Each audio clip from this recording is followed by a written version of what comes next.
자, 지금부터 지방직 해설 강의 시작하도록 하겠습니다. 일단 전반적으로 올해 지방직 난이도가 어떤가 이것을 우리가 좀 살펴봐야 되겠습니다. 올해 지방직 헌법 같은 경우는 난이도가 제가 볼 때는 중하 정도가 되지 않나 이렇게 생각이 됩니다. 사실 많은 학생들이 시험 치고 나서 국어랑 국사 이쪽이 쉽다 보니까 나머지 과목이 상대적으로 좀 어려웠다 이런 얘기를 하시는데, 올해 국가직이 너무 어려웠거든요. 너무 어렵다 보니까 이게 체감 난이도가 약간 상대적이긴 한데, 실제로 시험을 풀어보니까 국가직하고 비교하면 이 정도라면 정말 괜찮게 받지 않을까 이런 생각이 많이 들었고, 제가 알고 있는 많은 학생들 이렇게 좀 얘기를 해보니까 기본적으로 90점대도 꽤 있었기 때문에 난이도는 제가 볼 때 한 중하 정도 되지 않나. 어려운 문제가 한두 문제 정도는 있었지만 푸는데 충분히 어려움은 없었을 것 같습니다. 그 다음에 출제 유형을 보면 판례가 13문제가 나왔는데요, 13문제 정도 되면 65% 정도 되거든요. 근데 통상 70% 정도 판례가 나오기 때문에 이거는 과하지도 않고 크게 부족하지도 않다 이렇게 보여집니다. 법령은 6문제가 나왔고요, 이론이 요즘에 계속 출제가 안 돼요. 근데 서울시도 그리고 지방직도 헌정사가 한 문제씩 나왔습니다. 요즘에 최근 기출의 흐름을 보면 하여튼 이론 문제는 거의 출제를 안 하는 것 같다. 대신 이론이라고 말하기 좀 애매한 이 헌정사가 매번 이렇게 나오고 있으니까 우리가 이론은 너무 신경 쓰지 마시되 대신 헌정사는 꼭 봐야 되겠다 이렇게 생각이 됩니다. 그 다음 출제 범위를 볼게요. 총론 5, 기본권 5 이렇게 얘기했는데, 보통 통상은 기본권이 많이 나오죠. 근데 이번 지방직 시험은 좀 기본권이 적게 나왔습니다. 근데 통치구조가 원체 판례가 많이 나왔기 때문에 기본권이 적게 나오는 게 그렇게 큰 의미는 없었어요. 어차피 판례 위주로 나왔기 때문에. 하여튼 뒷부분에서 좀 더 나왔다 이렇게 보여지고요, 헌법재판소는 통상 2-3문제가 나오기 때문에 이건 과하지도 않고 기존과 비슷하다 이렇게 생각이 됩니다. 그러면 본격적으로 문제 해설을 시작하도록 하겠습니다.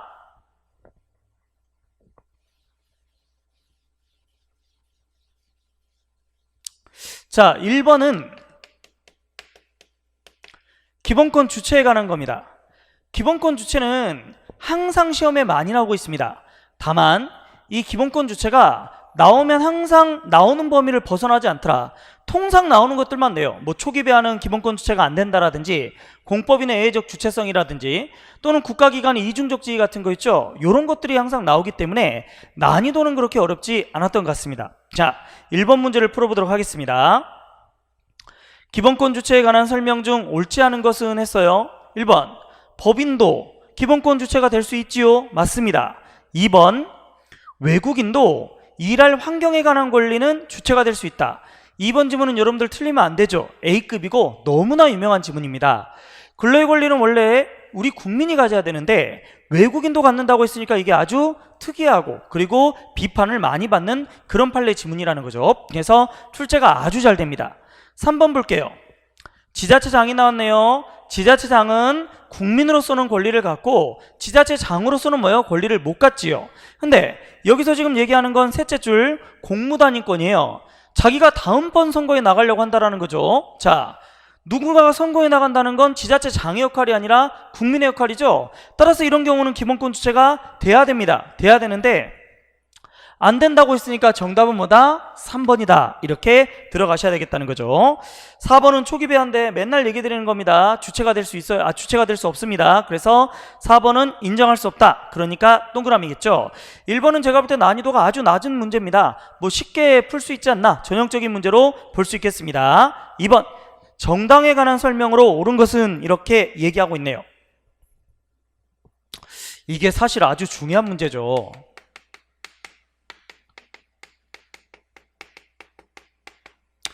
최근에 여러분들 알다시피 통진당 판례가 나왔잖아요. 통진당. 통합진보당을 어떻게 볼 거냐라는 게 상당히 중요한데, 여기서 여러분들 1번 한번 보시죠. 정당해선 제도의 취지 등에 비추어 볼 때 헌법재판소의 정당해산 결정이 있게 되면 소속 국회의원의 의원직은 당선 방식을 불문, 비례대표든 아니면 지역구든 모두 그 직을 상실한다라고 했습니다. 따라서 이건 옳은 지문이죠. 우리나라는 정당이 해산됐을 때 의원직을 어떻게 하는지 조문이 없습니다만 판례는 뭐라고 그래요? 의원직을 상실해야 된다 이렇게 판시하였습니다. 19년도 행시기출 문제로 나온 적이 있으니까 올해 우리 시험에도 또 나왔다 이렇게 보여집니다. 그 다음에 2번도 중요 판례입니다. 국고보조금을 배분하는데 원내 교섭단체인 소수정당, 어떻게 보면 2개, 3개 정당이 너무 많은 걸 갖지 않느냐 이렇게 하지만 판례는 뭐라고 그래요? 어차피 애들이 의석수가 많으니 이렇게 배분하는 건 잘못이 아니다 이렇게 얘기하고 있습니다. 그 다음 3번 보겠습니다. 자, 3번도 아주 중요한 판례 지문입니다. 우리나라 후원금 지정권자에 중앙당은 없었습니다. 그런데 최근의 판례가 이런 식으로 얘기를 했죠. 3번 정당 대 민주주의하에서 정당에 대한 재정적 원이 전면적으로 금지된다면 이건 잘못된 거 아니냐. 그래서 이제는 뭐다 중앙당이 후원의 지정권자가 될 수 있어야 된다 이렇게 얘기했기 때문에 결론적으로 위헌이 됐다는 거죠. 그래서 3번은 틀렸습니다. 4번도 중요 지문입니다. 100분의 2의 득표율이 없으면 등록이 취소된다는 건데 이건 소수정당에게 너무 불리한 거 아니냐, 위헌이다 라고 했던 그런 판례가 되겠습니다. 따라서 옳은 걸 골라라 그러면 1번 이렇게 보셔야 되겠다는 거죠.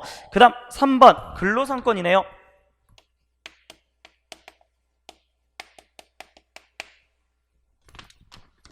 자, 1번 보겠습니다. 근로상권은 나오면 일반적으로 판례, 중요 판례들 주문 위주로 잘 출제가 됐는데 이번 시험 문제는 약간 법조문을 낸 것 같습니다.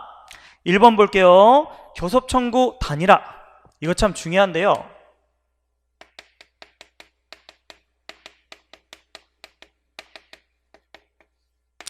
항상 여러분들 문제를 푸실 때 요즘 시험 문제가 비교 문제가 되게 잘 나오거든요. 창구를 단일화해라. 이거는 합헌이에요. 근데 A와 B 중에 나 A랑만 할게. 그럼 뭐가 됩니까? 이건 위헌이다. 해서 양자를 꼭 비교하는 문제. 이거 잘 체크하셔야 되겠습니다. 자, 2번 볼게요.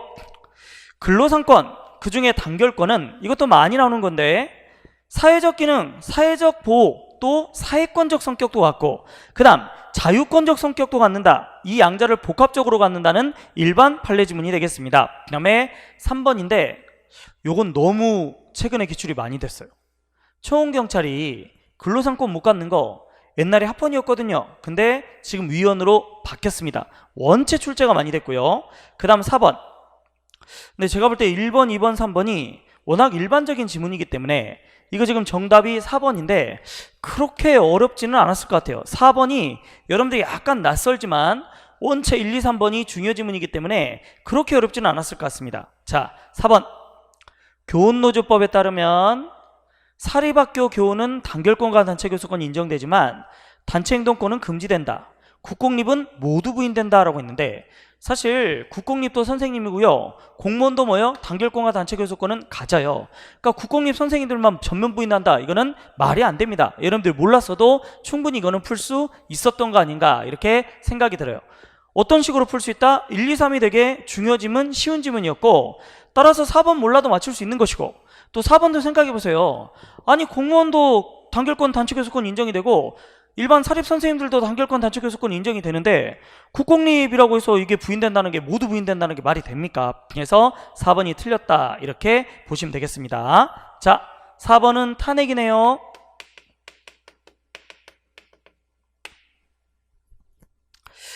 옳은 것을 골라라 이렇게 얘기하고 있습니다.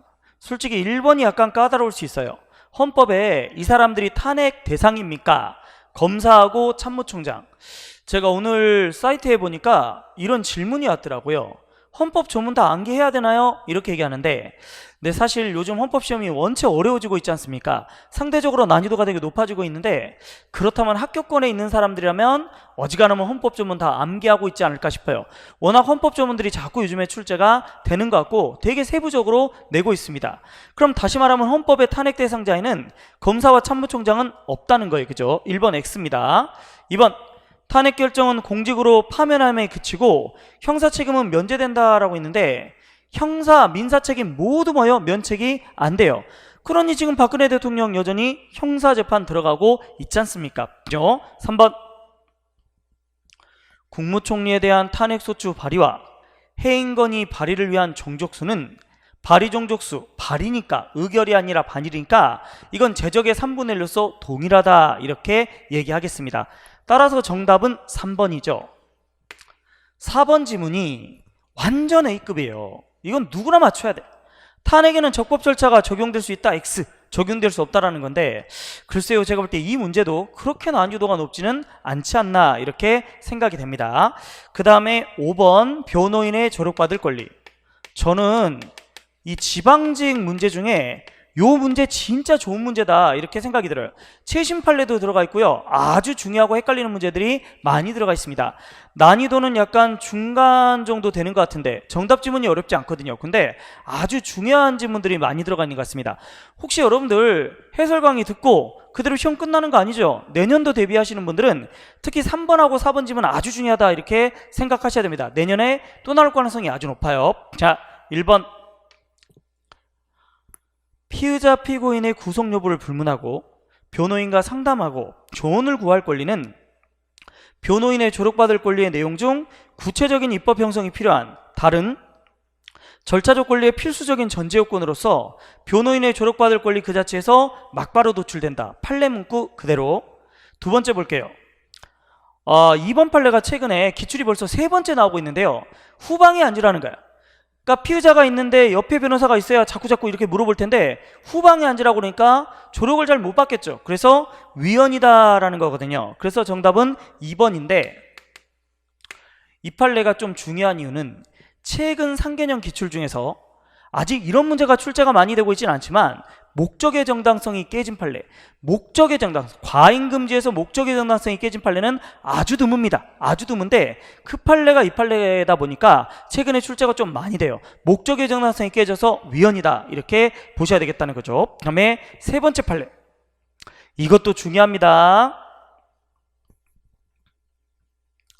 여기 지금 뭐라고 하고 있냐면 형사 절차가 종료되어 교정시설의 수용주인 수형자다 이렇게 얘기하고 있습니다.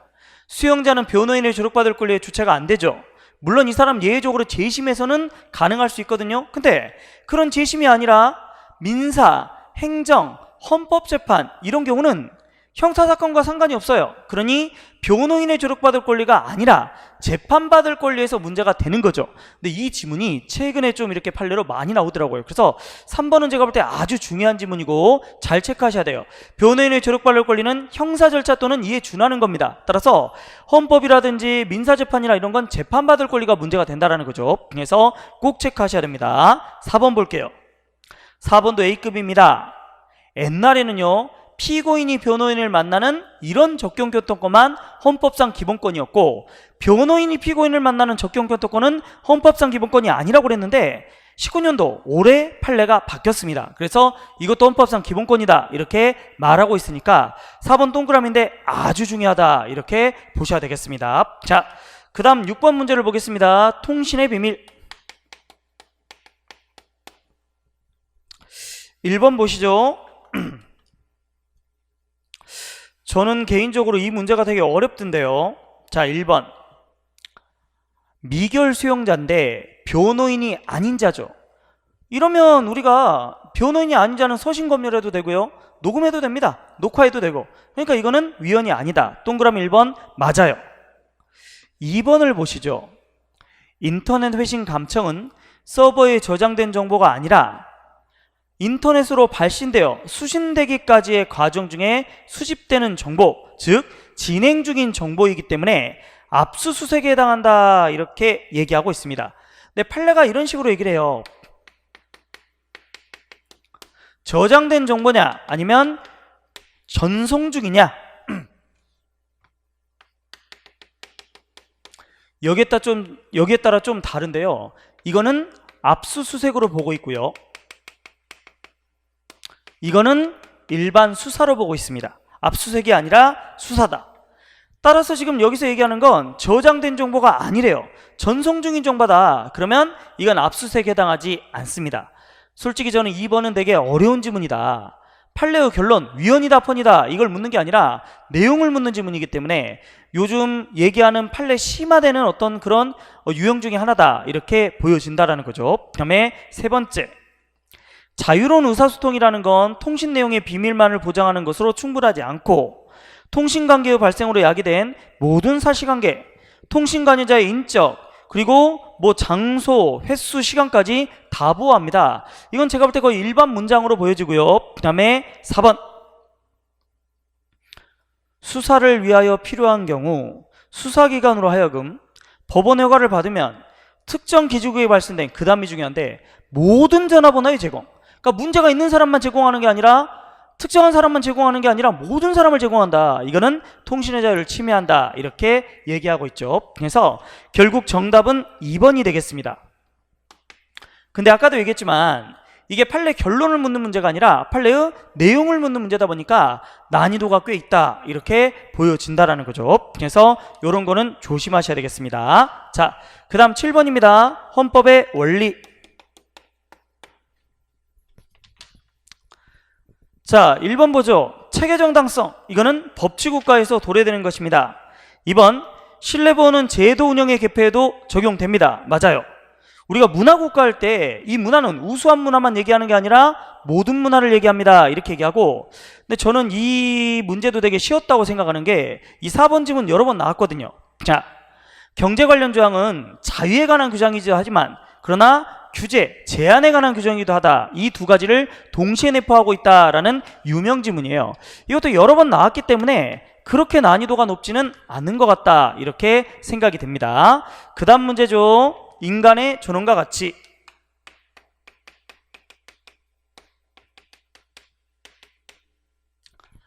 전통적으로 이 10조 문제는 대부분 판례 위주로 많이 출제를 했습니다. 왜냐하면 10조는 내용 자체가 별게 없거든요. 그래서 일반적으로 판례 결론 위주로 많이 낸다라는 거죠. 자, 1번 보면 우리나라 현재 교종시설에 1인당 수용 면적이 지나치게 협소하기 때문에 있는 위헌이다라는 그런 판례였고요. 2번, 무용고자가 돌아가셨습니다. 그럼 이거는 본인 동의도 없이 뭐예요? 해부용으로 쓴다. 이거는 잘못된 것이다 라는 그런 판례가 되었고요. 3번 판례 너무 유명하죠. 혼인 종료 후에 300일 안에 애를 낳으면 그거는 전남편의 자식으로 추정하겠다. 아니, 누가 이혼하는데 정내미 다 떨어졌는데 성관계를 맺겠냐는 거죠. 그래서 이는 잘못된 것이다 라고 합니다. 4번 판례가 약간 이제 못 보신 분도 많을 것 같은데, 둘째 줄에 취침 전에 200룩스, 취침 후에 60룩스. 그러니까 이 말은 다시 말하면 화려하게, 강하게는 아니지만 잘 때도 뭐가 된다는 거예요? 이 빛이라는 게 조금 보인다라는 거죠. 근데 이 교도소라는 게 워낙 밤에 이상한 짓들을 많이 하다 보니까 교도관이 감시 관찰을 해야 되지 않습니까? 그래서 완전히 불을 끄지 않는 것, 이것은 잘못된 게 아니다. 이렇게 얘기한다라는 거죠. 자, 근데 사실 1번, 2번, 3번 판례가 어려운 판례가 아니고 4번 판례는 안 봤어도 그렇게 어렵지는 않을 것 같아요. 여러분들 군대 한번 생각해 보세요. 군대에서 소등하면 완전 싹 끄나요? 그러지 않죠? 약한 빛이 나올 수도 있다라는 거죠. 이거는 감시 관찰이 필요하니까 이 정도는 잠자는 데 큰 지장이 없으니 잘못된 것이 아니다. 이렇게 얘기한다라는 거죠. 그 다음 문제 보겠습니다. 9번 헌정사입니다.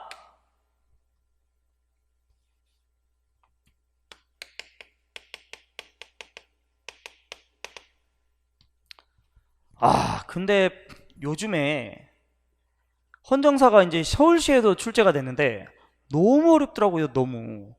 그러니까 아까도 얘기했지만 이론을 요즘 잘 안 내다 보니까 그나마 이론이라고 얘기할 수 있는 헌정사를 너무 어렵게 내는 것 같습니다. 이게 약간 여러분들한테 좀 이렇게 시사하는 바가 있는데, 판례를 심화한다는 건 지금 최근에 계속 흐름이죠. 헌정사는 정말 깊게까지 낸다는 것도 약간 최근의 흐름 같아요. 그래서 앞으로 여러분들 공부할 때 헌정사는 좀 깊게 들어간다, 좀 더 많이 외운다, 이런 게 필요하지 않나 이렇게 생각됩니다. 자, 1번 볼게요. 국민 발언을 얘기하거든요. 근데 이것도 진짜 어려운데 저는 이 문제가 이 지방직 문제에서 가장 어려웠다 이렇게 보여지는데요. 이 62년 헌법에서 69년 헌법까지 국회의원이라든지 이 선거민은 국민 발언할 수 있었는데 이때 대통령은 못했어요. 대통령은 제한할 수 없었습니다. 대통령이 제안하지 못하는 경우가 극히 없었거든요. 근데 이 경우에 대통령이 제안자가 아니었어요. 따라서 1번은 틀렸다 이렇게 보여지고요. 따라서 정답은 1번입니다. 그 다음 2번 54년 헌법하고 60년 헌법에는 일부 개정은 못 바꿉니다. 뭐 국민투표라든지 민주주의나 이런 것들을 못 바꾼다 이런 게 있었다는 거죠. 그 다음 3번 62년 헌법은 국가재건 최고회의의 의결을 거쳐 국민투표로 확정되었으며 4번 헌법 개정할 때 제조기용 가반수 발의가 요구된 것은 72년 헌법이다. 근데 헌정사는 어떻게 설명하기 힘든 게 그냥 이런 일이 있었다라고 하기 때문에 외워야 합니다. 외워야 하는데 저는 이 문제는 전반적으로 다 어려웠다 이렇게 생각이 됩니다. 그래서 앞으로 우리가 헌정사는 좀인데 계속 깊게 들어가야 되는 게 아닌가라는 생각을 많이 갖게 됩니다. 자, 그 다음 문제 보겠습니다. 10번입니다.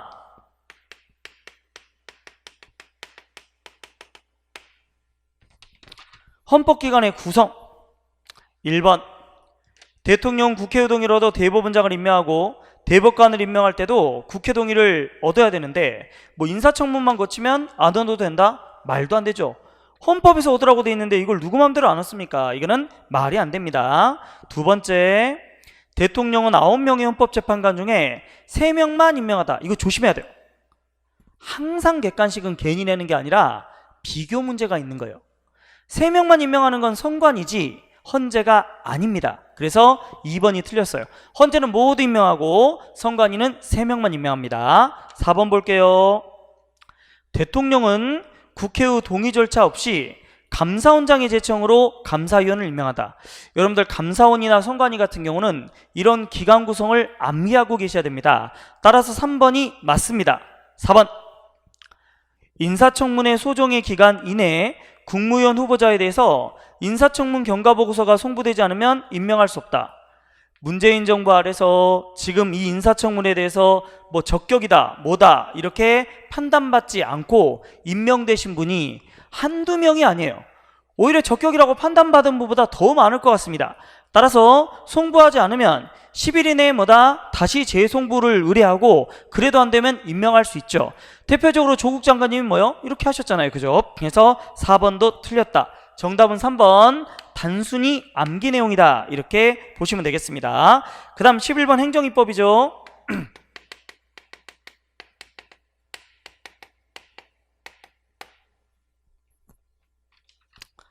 자, 1번 둘째 줄에 보면 대통령령 총리령, 훈령 예규 고시 이런 것들을 개정, 뭐 폐지 이렇게 할 때 소관 상임위한테 10일 안에 이제 제출하라는 건데 이것도 몇 번 나온 것 같아요. 똑같은 문제가 반복됐습니다. 국회법의 내용이고요.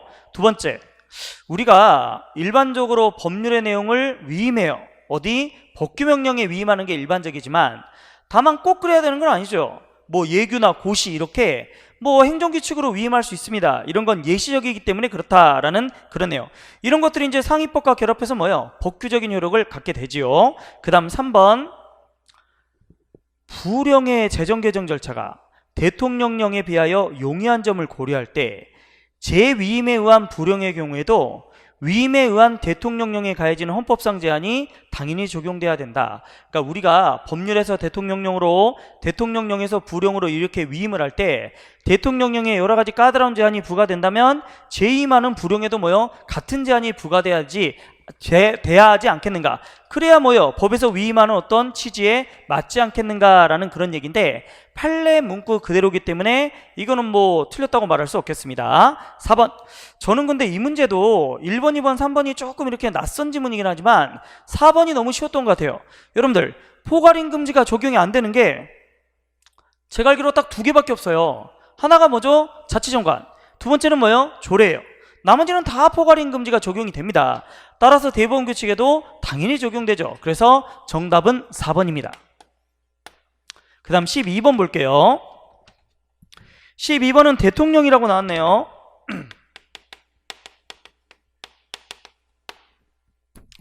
자, 문제 1번 보겠습니다. 헌법조문 그대로네요. 대통령 선거에 있어서 최고 득표자가 2인 이상인 때 국회의 제적의원 과반수가 출석한 공개회의에서 다수표를 얻은 자를 당선자로 한다. 헌법 67조 2항 그대로입니다. 이런 문제 나올 때 여러분들 조심해야 되는 게 공개회의 체크해야 돼요. 비공개라고 내는 경우가 많거든요. 그 다음 다수표 이런 것도 체크하셔야 됩니다. 과반수로 낼 때가 많아요. 그럼 왜 공개회의를 자꾸 꼴까요? 일반적으로 우리가 선거하는 거 있죠. 국회에서 누군가를 뽑고 그 다음 누군가를 해임무게라고 이럴 때는 대부분 비공개로 하거든요. 근데 대통령 뽑을 때는 뭐다? 이 출석 공개회의 이렇게 지금 얘기하고 있죠. 그래서 이런 걸 우리가 좀 체크를 해야 되겠다. 근데 이제 우리가 생각할 때 기본적으로 내가 찬성했다 반대했다 또는 누구를 임명한다 뭐 이렇게 국회의장을 뽑는다든지 아니면 뭐 상임위원장을 뽑는다든지 누구를 뽑는다 이럴 때 내 투표 결과는 뭐 해야 된다는 거예요. 비공개하더라도 대통령을 뽑는 이런 중요한 사안에서 투표 결과는 비공개하더라도 뭐 해야 된다라는 거예요. 바로 국민들 누구나 볼 수 있는 공개위에서 뽑아야 된다 이렇게 얘기한다는 거죠. 따라서 누군가를 뽑는다 상당히 뭔가 이렇게 좀 가려줘야 될 필요가 있다라고 생각해서 비공개라고 자꾸 내요. 그게 아닙니다. 회의 자체 과정 자체는 뭐다? 공개해야 된다 이렇게 얘기해요. 또 다수표 과반수로 자꾸 꼬니까 이런 거 조심해야 된다라는 거죠. 자, 하여튼 1번은 조문 그대로입니다. 2번 국무회의 심의에 1호부터 쫙 이렇게 나오지 않습니까? 근데 우리 헌법 89조에 보면 다음 같은 사항은 거쳐야 한다. 국무회의 심의를 거쳐야 한다라고 돼 있습니다. 거쳐야 한다는 거 뭐예요? 필수죠, 필수. 그 영전수여라는 것도 8호에 있어요. 그러니까 반드시 거쳐야 합니다. 따라서 정답은 2번. 이것도 쉽게 말하면 뭐예요? 헌법 조문 문제예요. 헌법 조문을 암기하고 있느냐, 암기하지 못하느냐 이거를 묻는 문제 아닌가 이렇게 생각이 됩니다. 세 번째, 국무총리 임명할 때 국회 동의 받아야 되고요. 국무위원 임명할 때 국무총리 제청이 필요합니다 라고 합니다. 4번도 잘 나오는 지문이죠. 통진당 판례에 해당하는데요. 대통령이 안 계실 때 해외에 순방 가셨을 때 우리가 뭐 통합진보당 해체해 주십시오 이렇게 얘기했는데 우리 헌법조문에 뭐라고 돼 있습니까? 정부가 해산 심판을 요구하게 돼 있죠. 따라서 대통령이 아닙니다. 따라서 대통령이 없을 때도 이거는 문제가 없다라는 그런 지문이 되겠습니다. 그 다음 사법권에 관한 설명이다 이렇게 나왔네요. 13번 사법권.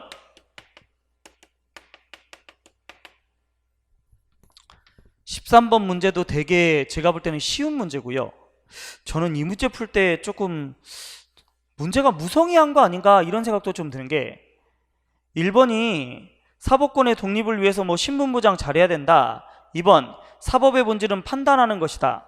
3번 우리 심리 불속행이라든지 상고 제한 대법원 못 가게 하는 거죠. 합헌이다 라는 것이고 4번은 국회의원의 자격심사나 제명을 제외한 일반적인 징계는 법원에 제소할 수 있다라고 돼 있는데 여러분들 헌법 조문에 징계, 뭐 제명, 뭐 자격심사 이런 건 아예 법원 제소가 안 된다 이렇게 조문에 돼 있어요. 그러니까 이것도 헌법 조문 문제예요. 조문 문제. 근데 1번, 2번, 3번이 그냥 일반 문장 있죠. 특별히 뭘 꽈다라는 느낌이 전혀 안 드는 부드러운 문장으로 돼 있고 4번 지문은 헌법 조문 문제니까 너무 쉬운 거 아니야? 이런 생각까지 들더라는 거죠. 제가 볼 때는 약간은 좀 지문을 꽈써서 좀 어렵게 만들 필요도 있었는데 너무 일반 문장으로 출제하신 거 아닌가. 거기다 정답이 헌법 조문일 정도면 이거는 좀 쉬운 문제 같다 이렇게 생각이 든다라는 거죠. 자, 그 다음 국회 의사원칙입니다. 14번 의사원칙.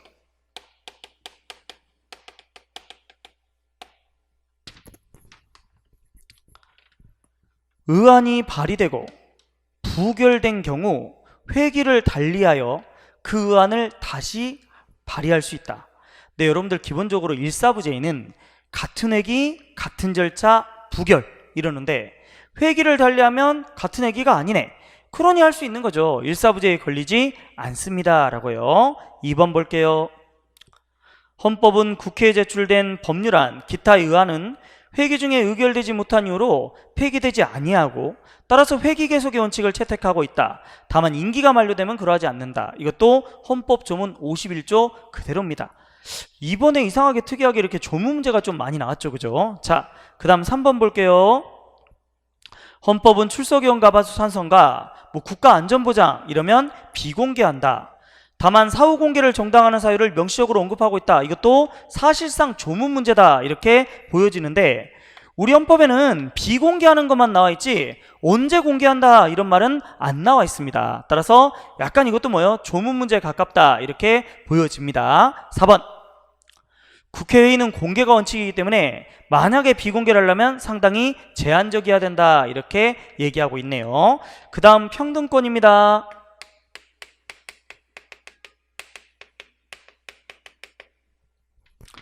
평등권도 나오면 전형적으로 판례 결론 위주로 많이 출제하고 있습니다. 요즘에 좀 어려우면 이제 심사 기준을 내는 경우도 되게 많은데 이거는 딱히 그런 것도 아닌 것 같더라고요. 자, 1번. 일반적으로 민법상 손해배상은 10년인데요. 국가배상은 뭐요? 5년밖에 안 돼요. 근데 이런 건 뭐다? 나라의 재산, 국가의 재정을 빨리 안정화시키려고 하는 거다라는 판례고요.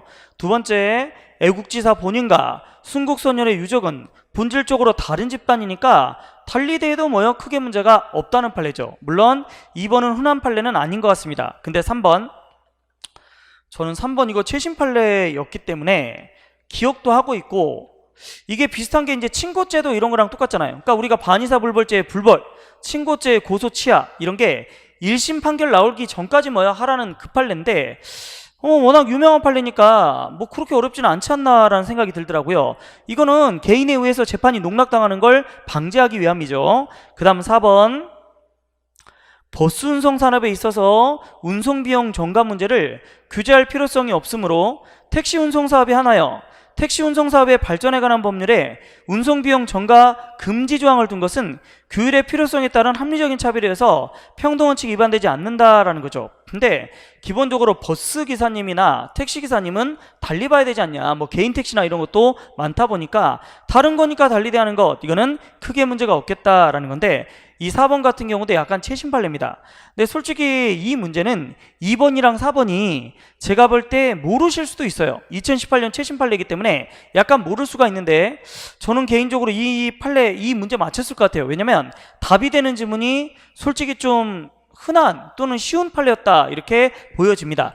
다만 약간 그 다른 판례들, 최신 판례를 좀 정확하게 알아야만 맞힐 수 있기 때문에 뭐 지금까지 풀었던 문제에 비하면 상대적으로 난이도는 조금 있지 않나 이렇게 생각이 됩니다. 그 다음 16번은 국회의원이네요.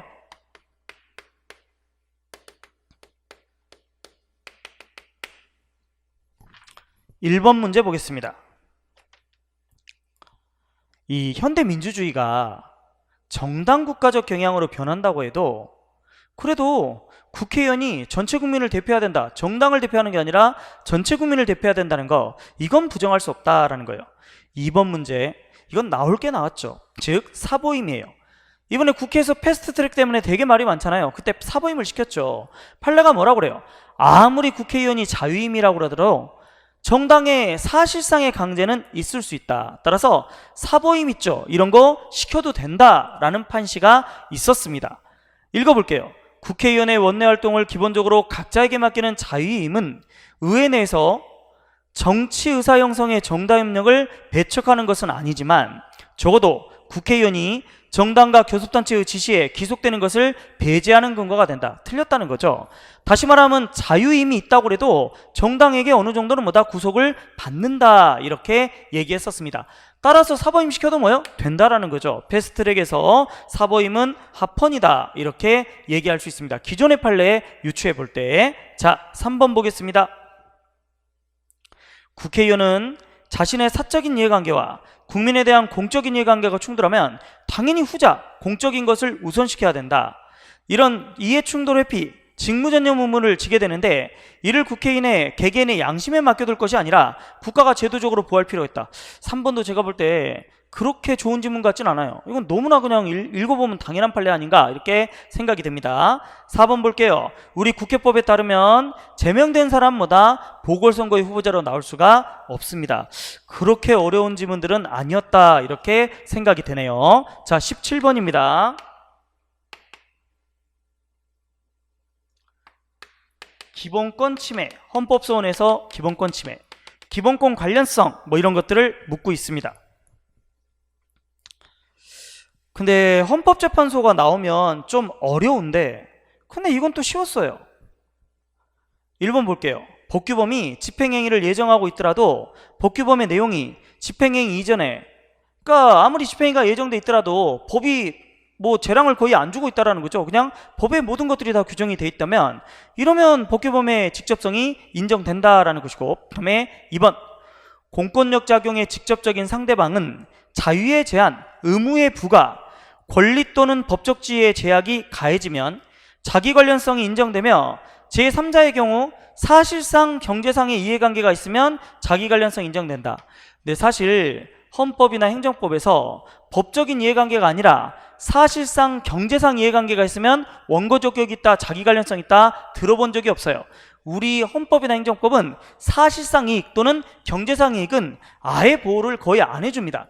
따라서 정답은 2번인데 글쎄 이것도 어려운 지문은 아니지 않느냐. 이것도 뭐 국방의무나 이쪽에서 또 39조 2항이나 이런 데서 많이 나왔잖아요. 그죠? 그래서 어려운 건 아닌 것 같다. 3번 직접성이 요구되는 법규범은 형식적 의미의 법률뿐만 아니라 행정규칙과 조례 이런 것도 포함됩니다 라고 했어요.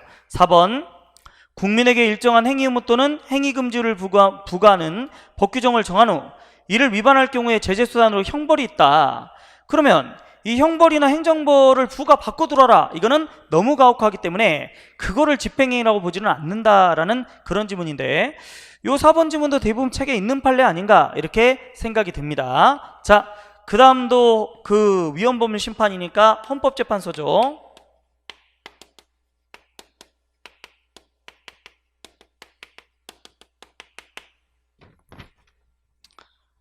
옳은 거 고르라고 그랬네요. 근데 1번이 그렇게 어렵진 않은 것 같아요. 이것도 많이 설명한 건데 우리 재판의 전제성에서의 재판은 거의 모든 재판이 다 들어간다라는 거죠. 중간 재판이나 뭐 구속적 부심, 사법적 판단하는 거는 대부분 모든 게 다 들어간다. 따라서 중간 재판도 포함된다라고 해야 되겠죠. 2번은 좀 어려운데요. 이거 옛날에 기출문제로 나왔어요. 위헌 결정이 나오면 합헌 판단이 있은 다음 날부터 뭐가 있다라는 거예요. 소급표 효력이 있다라는 거죠. 그래서 이거 옛날에도 기출문제 나왔다. 합헌으로 결정한 사건이 있은 날이 아니라 있은 다음 날이라고. 그래서 요거 이 다음 날이냐 아니면 그날이냐 이게 조문하고 이제 법령에서 약간 차이가 있는데 이런 거는 어떻게 설명하기 힘들어요. 이거는 여러분들이 자꾸 비교 정리해 놓는다든지 아니면 암기를 하셔야 됩니다. 순수한 법령 문제다 이렇게 얘기한다는 거죠. 다시 그날부터가 아니라 뭐요? 그 다음날부터 소급한다라는데 옛날에도 이게 기출문제로 나왔었다는 거죠. 자, 그 다음 3번 볼게요. 3번은 쉽습니다. 옛날에는 법률 자체만 위헌 심사를 해줬는데 지금은 법률 해석도 뭐요? 해준다 이렇게 판례가 얘기하고 있고 상당히 많이 출제되었던 그런 지문이다 이렇게 보시면 돼요. 4번 우리 헌재는 법에 대해선 전문가죠. 따라서 청구인이 뭐라고 얘기하든 뭐요? 법조문을 마음대로 바꿀 수가 있습니다. 이런 걸 직권주의라고 그러죠. 따라서 그 기준에 구속되지 않습니다. 그래 옳은 것을 물어봤으니까 정답은 1번이다 이렇게 가셔야 되겠다는 거죠. 그 다음 19번입니다. 지방자치에 관한 것이다 이렇게 얘기하고 있네요. 기억 지방자치는 맨 끝에 보니까 문화적인 자치 이런 것도 들어갑니다 이렇게 얘기하고 있고 니은번 지자체장 혼자만 나오면 무투표 당선되잖아요. 이건 위헌이 아닙니다. 침해한다 X. 3번 지자체장이 의료법에 따라서 의료기관에 입원을 60일 이상 해요. 그러면 지자체 누가 운영해? 따라서 이때는 권한대행 시킨다라는 것이고 4번도 어려운 질문 아닙니다. 지자체는 기관 임사무에 대해서 뭐요? 권한쟁의가 안 돼요. 왜? 권한쟁의를 하려면 네 권한을 침해야 권한쟁의가 되는데 내 권한이 아니라는 거죠. 국가의 권한이죠. 따라서 뭐다? 이거는 권한쟁의가 안 된다라는 건데 전반적으로 아주 어려운 내용들은 아니었다 이렇게 생각이 됩니다. 지방자치 정답은 4번. 자, 마지막 문제입니다. 20번 성관이네요. 성관이도 기본적으로 판례가 많지 않기 때문에 나오면 성관이 법 있죠. 특히 기관의 구성과 조직 뭐 이런 것들이 잘 나오고 성관위는 특이하게도 또 뭐가 있어요? 가부동수 결정권이 있잖아요. 뭐 이런 것들 위주로 잘 체크하시면 되겠습니다. 1번 성관위는 헌법에 법규명령 만들 근거도 있어요. 그러니 당연히 내부 규율에 관한 규칙도 만들 수 있죠. 2번 각급 성관위는 과반수 출석하고 과반수 찬성으로 의결하며 위원장은 가부동수인 경우에 결정권을 행사하지 못한다. 이것도 별로 어렵지는 않은 것 같습니다. 전형적으로 정말 중요한데 성관위원장은 뭐 할 수 있다? 가부동수 결정권이 있죠. 대법원장도 있습니다. 대법관회의에서 대법원장도 있어요. 그 다음 3번 보겠습니다. 예규라는 건 일반적으로 행정규칙이죠. 행정규칙이다 보니까 넷째 줄에 보면 국민이나 법원을 구속하지 못한대요. 그래서 일반적으로 이런 것들은 헌법소원 대상이 안 됩니다. 이렇게 얘기한다는 거죠. 4번 구시군 선관위원회 임기는 3년으로 하되 한 차례만 연임할 수 있습니다. 이거 선관위원회법 8조 조문인데요. 근데 사실 4번은 좀 어려웠던 것 같아요. 그러나 아까 얘기 드린 것처럼 정답 2번이 너무 쉬워요. 이 선관위의 특징 중에 하나이기 때문에 그렇게 어렵지는 않지 않았나 이렇게 생각이 됩니다. 이상으로 해설 강의는 다 했는데요. 제가 이번에 지방직하고 서울시를 풀어보면서 아까 서두에서도 얘기 드렸지만 느낀 점은 상대적으로 하여튼 국가직이 너무 어려워서 그런지 이건 좀 풀기 수월했다 이런 생각이 많이 들더라고요. 물론 헌정사라든지 몇몇 지문들 한 두세 개 정도는 난이도가 꽤 있었습니다. 그러나 아까도 얘기 드렸지만 많은 그 학생들한테 물어봤을 때 헌법은 쉬운 편이었다 이렇게 얘기하고 또 실제로 90점 이상 맞은 학생들도 꽤 있었습니다. 그러면 나는 이게 좀 어려웠는데 라고 생각하시면 기본적으로 이건 여러분들이 기본 이론이 약하기보다는 아까 얘기 드렸지만 이렇게 한두 지문 몰라도 문제를 맞힐 수 있는 게 되게 많거든요. 그러니까 향후에 앞으로 여러분들 대비책으로는 문제를 좀 많이 풀어보시는 게 중요할 것 같습니다. 그리고 우리가 기출 강의를 듣는다는 건 막연하게 그냥 해설 강의가 중요한 게 아니라 흐름이 어떤가 이런 것들이 상당히 중요하다는 거죠. 그러면 계속 얘기 드리지만 최근 기출 문제의 흐름은 뭔데요? 최근 기출 문제의 흐름은 확실하게 드러나는 건 판례 심화예요. 결론 위주로 묻는 것이 아니라 내용도 깊게 들어가겠다는 거죠. 즉 내용을 묻겠다. 이거는 최근 3개년 판례 또 최근 3개년 판례로 많이 내는데 하여튼 최근 3년간 기출문제를 분석해보면 거의 대세입니다. 그러니까 앞으로 여러분들이 무조건 판례는 깊게 공부해야 된다. 이게 진짜 필요한 것 같고요.